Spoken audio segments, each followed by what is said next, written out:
नमस्कार, एक बार आपका फिर से स्वागत है हमारे YouTube चैनल संस्कृत पॉइंट पर। आज हम बात करेंगे बीएड में बनाए जाने वाले लेसन प्लान पर। स्पेशली किसके लिए है ये? संस्कृत के लिए है।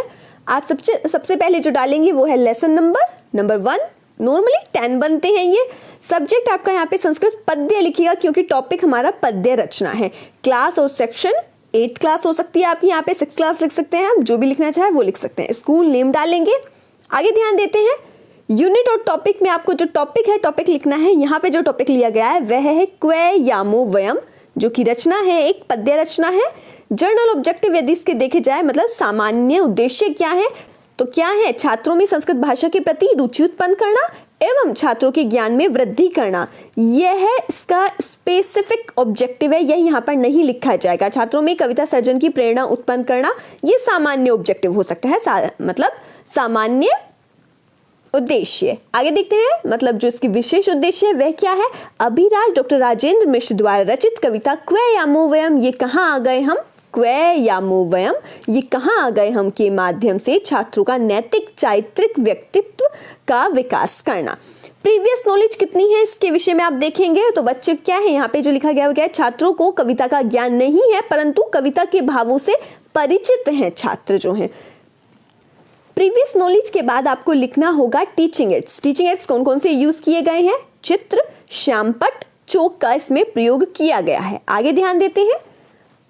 देखिए अब आपको लिखना होगा, ये हम ऑलरेडी आपको पहले भी बता चुके हैं कि क्या क्या प्रक्रिया है। यदि आप चाहें तो पहली वीडियो देख सकते हैं, लिंक डिस्क्रिप्शन में हम दे देंगे, लेकिन फिर से बता देते हैं। शिक्षक क्रिया इस पोर्शन में लिखी जाएगी, जो ये कॉलम है यहाँ पर। फिर यहाँ पे छात्र क्रिया, मतलब जो छात्र ने क्रिया करी है वह हम यहाँ लिखेंगे, जो शिक्षक क्रिया कर रहे हैं वो यहाँ लिखा जाएगा। उद्देश्य क्या है इसकी? छात्रों को विषय वस्तु में प्रवेश कराना इसका उद्देश्य है। और उद्देश्य कथन बोला जा रहा है किसके द्वारा? शिक्षक क्रिया हो रही है।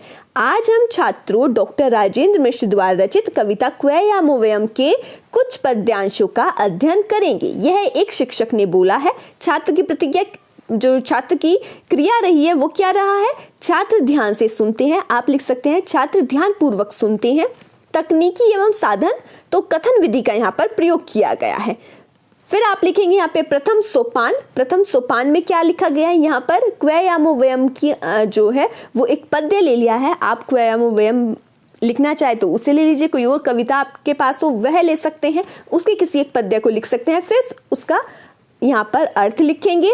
छात्रों जो उद्देश्य है वह लिखना होगा। इस जो ये ब्लॉक है इसमें लिखा जाएगा। क्या लिखा गया है? छात्रों को क्वे यामो वयम कविता से परिचित कराना, यहाँ पे उद्देश्य लिखा गया है। जो शिक्षक क्रिया है वह क्या है? शिक्षक ने यहाँ पर श्लोक का उच्चारण किया है क्वे यामो वयम का, फिर वह उसे अर्थ बताता है। अर्थ लिखा गया है, आप चाहे तो यही लिख सकते हैं। छात्रों ने इस पे प्रतिक्रिया क्या दी है? छात्र ध्यान पूर्वक सुनते हैं और कविता से जुड़े हुए प्रतीत होते हैं, मानो वह कविता से जुड़ गए हों। और विधि कौन सी यूज है? यहाँ पे व्याख्यान विधि का प्रयोग किया गया है। फिर यहाँ पर जो शिक्षक क्रिया हुई है वह क्या है? विकासात्मक प्रश्न पूछे जा रहे हैं। आकाश पर क्या है? उत्तर बच्चों ने जो दिया है यह छात्र क्रिया रही है। निराशा कौन सी विधि है? प्रश्नोत्तर विधि। और उद्देश्य क्या है? उद्देश्य छात्रों की बौद्धिक एवं चिंतन शक्ति का विकास करना इसका उद्देश्य है। आप चाहे तो अलग अलग प्रकार के प्रश्न पूछ सकते हैं और चाहे तो यही जो प्रश्न लिखे गए हैं इन्हीं को लिख करके एज इट इज भी उतार सकते हैं, वह आपकी अपनी मर्जी है। जो विधि है, जो भी आप विधि यूज कर रहे हैं यहाँ पे उस विधि का नाम लिखा जाएगा। यहाँ पे छात्र क्रिया लिखी गई है और शिक्षक क्रिया और उद्देश्य। चलिए आगे ध्यान देते हैं। प्रथम सोपान था, अब द्वितीय सोपान होता है। फिर द्वितीय सोपान में द्वितीय पद्य लिखा बताया है एक शिक्षक ने। शिक्षक क्रिया रही है कि वह फिर से एक द्वितीय पद्य छात्रों के सामने उच्चारण करते हैं, फिर उसका अर्थ बताते हैं। यहाँ पे अर्थात बच्चों को बताया गया है। यहाँ पे ये छात्रों की क्रिया क्या है? छात्रों की क्रिया हर एक चीज में एक ही रहेगी। क्या है? छात्र एकाग्रचित्त होकर के कविता के भावों को समझते हैं। या हो सकता है जिस समय प्रश्न पूछे जाएं बच्चे यहाँ पर मौन रहें, छात्रों की क्रिया यह भी हो सकती है। फिर उसी से संबंधित विकासात्मक प्रश्न पूछे गए हैं। विकासात्मक प्रश्न आप चेंज कर सकते हैं। यहाँ पे है आंगन में कौन सी बेल रोपी थी? उत्तर दिया है मल्लिका की बेल। कौन सी विधि का प्रयोग है? प्रश्नोत्तर विधि का प्रयोग किया गया है। फिर प्रश्न पूछ लिया गया है कवि का भाव क्या है? सरल भाषा में समझाएं। छात्रों ने इसमें अपनी प्रतिक्रिया क्या दी है? छात्र कहते हैं कवि कहना चाहते हैं कि जिस अच्छे फल की कामना से हमने कार्य किया था वहां विपरीत फल प्राप्त हुआ है, इसीलिए कहा गया क्वे यामो वयम, ये कहाँ आ गए हम। फिर तृतीय सोपान में क्या हुआ है, तृतीय सोपान में भी आप उद्देश्य लिखेंगे, जैसे यहाँ पे लिखा गया है छात्रों को कविता का अन्य अंश का ज्ञान प्रदान करना। आप चाहे तो कोई और उद्देश्य भी लिख सकते हैं जो अच्छा लगे आपको। एक और पैराग्राफ ले लिया गया है, मतलब पद्य लिया गया है क्वयामोवयम कविता का ही, फिर उसका अर्थ बताया गया है, छात्रों की क्रिया क्या रही है, ध्यानपूर्वक सुनते हैं, व्याख्यान विधि का यहाँ पे प्रयोग किया जा रहा है, यहाँ पे व्याख्यान विधि आप लिख सकते हैं।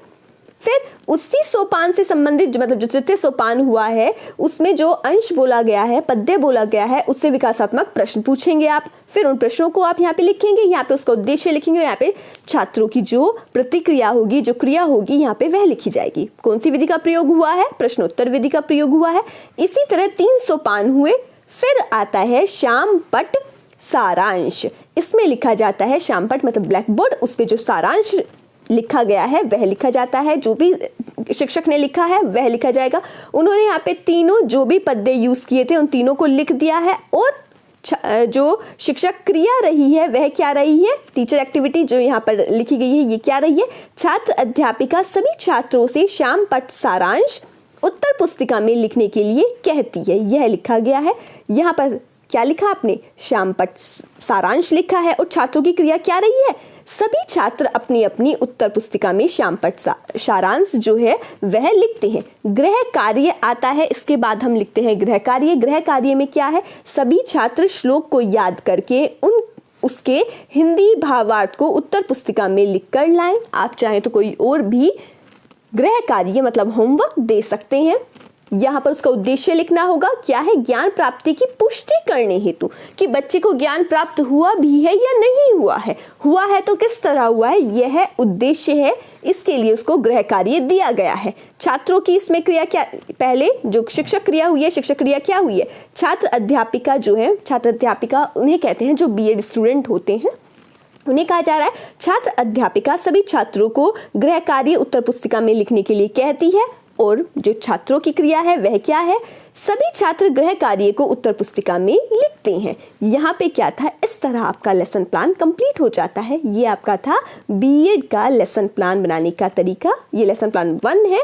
इससे पहले भी एक लेसन प्लान आपको बताया गया है, आप चाहे तो वह टॉपिक भी ले सकते हैं, और यदि आपके पास कोई और टॉपिक हो तो आप वह भी यहाँ पर लिख करके संस्कृत पद्य ना लेकर के कोई गद्य ले सकते हैं। जैसे कादम्बरी में गद्य यूज है तो आप गद्य ले सकते हैं, उस गद्य पर बच्चों को बता सकते हैं। उम्मीद करते हैं यह वीडियो आपके लिए सहायक सिद्ध रही होगी। यदि आपको कोई भी समस्या हो तो आप हमसे कमेंट बॉक्स में पूछ सकते हैं, या आप हमारे टेलीग्राम ग्रुप से भी जुड़ सकते हैं। डिस्क्रिप्शन को देखना नहीं भूलिएगा, उसमें कई इंपॉर्टेंट लिंक ऐड होते हैं, आप उनसे भी सहायता ले सकते हैं। आपका दिन शुभ हो। हमसे जुड़ने के लिए बहुत बहुत धन्यवाद।